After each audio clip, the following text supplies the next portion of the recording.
इमारतींना ओसी देण्याचा निर्णय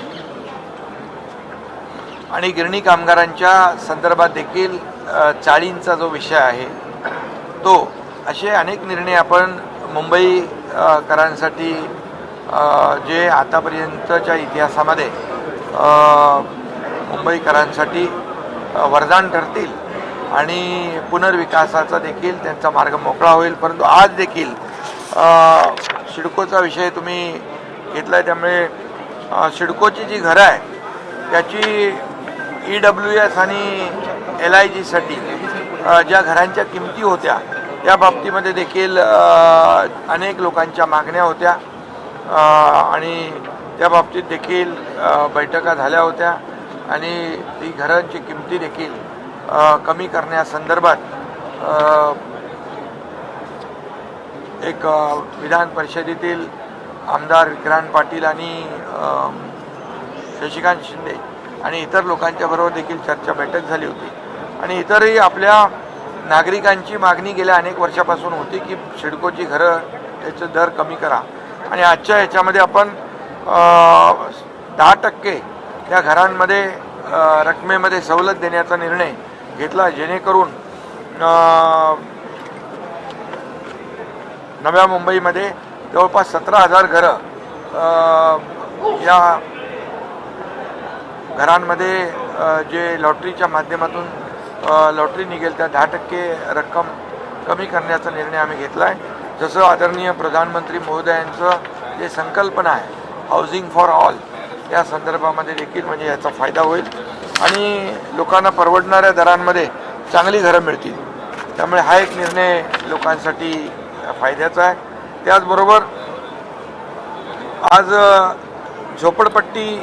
मुंबई झोपडपट्टी मुक्त करण्यासाठी देखील सरकारने मोठं पाऊल उचललेलं आहे. मुंबईमध्ये 50 एकरापेक्षा जास्तीच्या भूखंडावर क्लस्टर योजना राबवतो आपण. SRAमध्ये क्लस्टर योजना राबवत असताना ती क्लस्टर योजना म्हणजे काय तर एक मोठी अशी सिटी विदिन डेव्हलप सिटी असं आपण म्हणावं लागेल.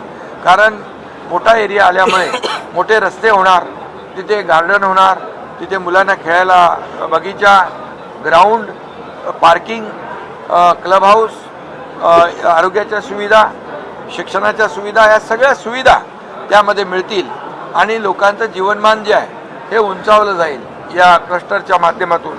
आणि पहिल्या टप्प्यामध्ये आम्ही 17 प्रकल्पांची निवड केलेली आहे. त्यामध्ये काही नावं मी सांगतो, ओशिवरा आहे, गोवंडी आहे, चिता कॅम्प आहे, टागोर नगर आदी ठिकाणी या योजना आम्ही राबवतो आहे. आणि सगळ्यात महत्त्वाचं म्हणजे रमाबाई आंबेडकर नगर घाटकोपर 17,000 घरांचं आपण क्लस्टर करतो आहे आणि त्याला SRA आणि MMRDA यांनी सुरुवात देखील केलेली आहे. आणि तिथं त्यांना असं वाटलं होतं की 20-25 वर्षापासून भाडंही मिळत नाही, घरंही मिळत नाही, डेव्हलपरही गेलाय सोडून. मग अशा ठिकाणी 137 कोटी रुपयाचं भाडं त्या ठिकाणी SRAने दिलं. मी स्वतः जाऊन चेक वाटप केलेला आहे. आणि त्यामुळे रमाबाई आंबेडकर नगर हे क्लस्टर सुरू झालेलं आहे. ठाण्यामध्ये 5 क्लस्टर सुरू झालेले आहेत आणि त्यामुळे ही 17 क्लस्टर जी आहेत ही देखील युद्ध पातळीवर सुरू होतील. आणि यामध्ये आम्ही ज्या आपल्या शासकीय प्राधिकरणं आहे जसं MMRDA आहे, सिडको आहे, म्हाडा आहे, त्याचबरोबर MSRDC आहे, MIDC आहे, BMC आहे, इत्यादी ज्या प्राधिकरणं आहेत त्यांना देखील त्याच्यामध्ये JVमध्ये घेतो आहे, जेणेकरून त्यांना फंड रेज करणं सोपं होईल आणि लोकांचा एक विश्वास देखील या आपल्या शासकीय प्राधिकरणं असल्यामुळे वाढेल. आणि म्हणून मोठ्या प्रमाणावर टप्प्याटप्प्याने आपण ह्या योजना राबवतो आहे. त्यामुळे खऱ्या अर्थाने बाळासाहेबांचं जे स्वप्न होतं 40 लाख लोकांना घरं देण्याचं, त्याचं एक पाऊल आपण टाकलेलं आहे असं म्हटलं तर वावगं ठरणार नाही. त्याचबरोबर SRA अभय योजनेला 31 डिसेंबर 2026 पर्यंत आपण मुदतवाढ दिलेली आहे. ती अभय योजना तिची मुदत संपली होती. काही SRA योजना ज्या आहेत त्या वंचित झाल्या होत्या, त्यापासून नागरिक त्यामुळे ते देखील SRA अभय योजनेला 31 डिसेंबर 2026पर्यंत आपण मुदतवाढ देतोय. SRA प्रकल्प आता मोठ्या प्रमाणावर सुरू होतील. त्याच्या तक्रारी त्याच्या 2000च्या वरती काहीतरी केसेस आहेत. त्यामुळे ह्याचा जलद निपटारा करण्यासाठी AGRC जे आहे त्याची देखील संख्या वाढवण्याचा निर्णय घेतला आहे, जेणेकरून जे केसेस सुरू आहेत या केसेस तात्काळ युद्ध पातळीवर सोडवता येतील आणि लोकांना मोठ्या प्रमाणावर दिलासा मिळेल आणि पुनर्विकासाचा मार्ग जो आहे मोकळा होईल.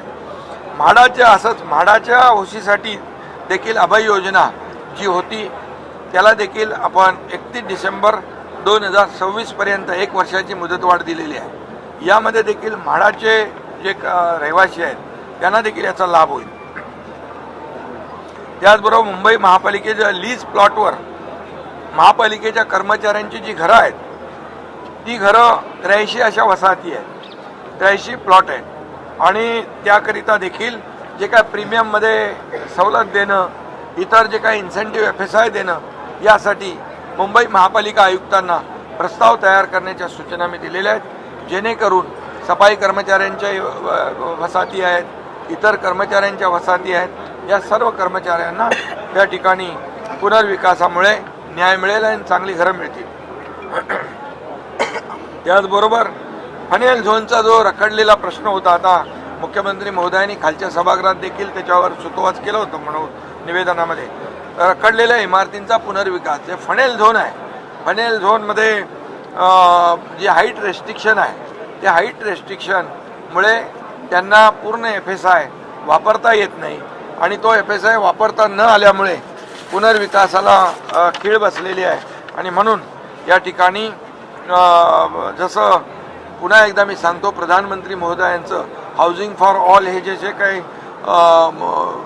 स्वप्न आहे, संकल्पना आहे, त्याला एक गती देण्यासाठी आम्ही इथं जे पुनर्विकासाच्या योग्य ज्या इमारती आहेत, धोकादायक आहेत, त्यांना वाढीव FSI देतो. EWSला 300 चौरस फूटपर्यंत FSI विनामूल्य प्रदान करण्यात येणार आहे.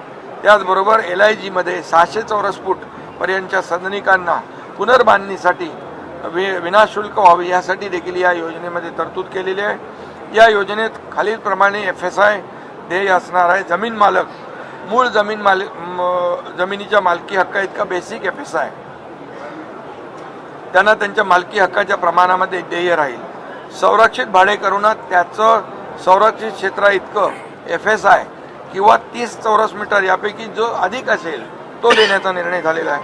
अधिकृत रहिवाशांना त्यांच्या ताब्यातील क्षेत्रा इतका FSI किंवा 30 स्क्वेअर मीटर क्षेत्रफळ यापैकी जे अधिक असेल तो अनुज्ञेय राहील.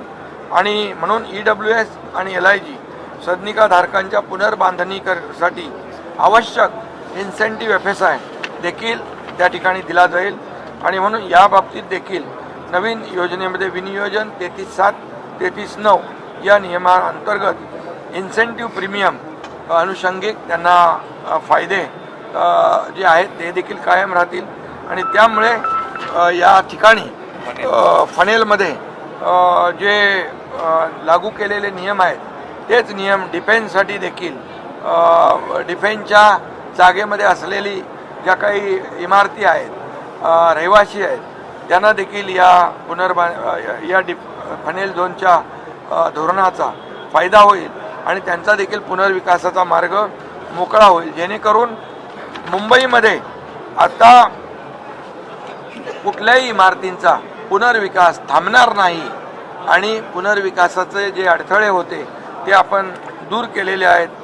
मुंबईकर जो मुंबई बाहेर फेकला गेलेला आहे त्याला पुन्हा मुंबई आणण्यासाठी आम्ही हे निर्णय घेतलेले आहेत. आणि मला वाटतं मुंबईकरांना मोठा दिलासा देणारे हे निर्णय, परवा घेतलेले निर्णय देखील आणि आज घेतलेले निर्णय देखील ऐतिहासिक आहेत.